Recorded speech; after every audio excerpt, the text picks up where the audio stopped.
So my name is Sanjay Ruparelia. I teach in the Politics Department at the New School for Social Research. And my current research is looking at the expansion of social welfare policies in India in the last decade or so, and more comparatively with countries that are similar to India in the global south, like Brazil, South Africa, and even China. And the specific focus I'm looking at is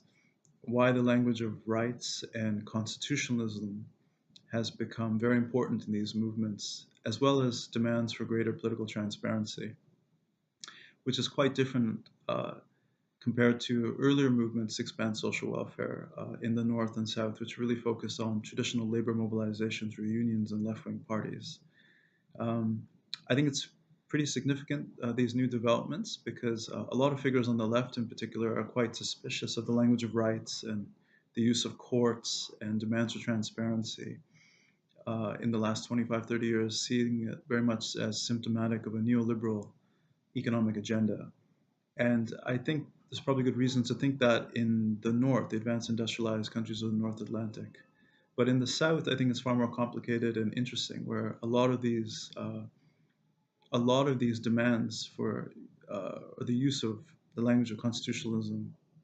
and rights through the courts as well as civil society and the electoral domain have been pushed by new organizations on the left, new civic organizations, new social movements that have sometimes worked with traditional labor unions and left-wing parties, but sometimes not. And so that's the new project. I'm doing this work at the Heilbroner Center, where a lot of other scholars, faculty, and students are engaged in similar kinds of projects trying to understand why inequality has grown in many parts of the world, but not all, in the last 25, 30 years, and what what different governments have done to try to address that and ameliorate it. Um, so I'm excited to be doing this work at the Heilbroner Center this year, and um, and I'm looking forward to trying to publish it in the form of a book and a set of articles and other types of pieces.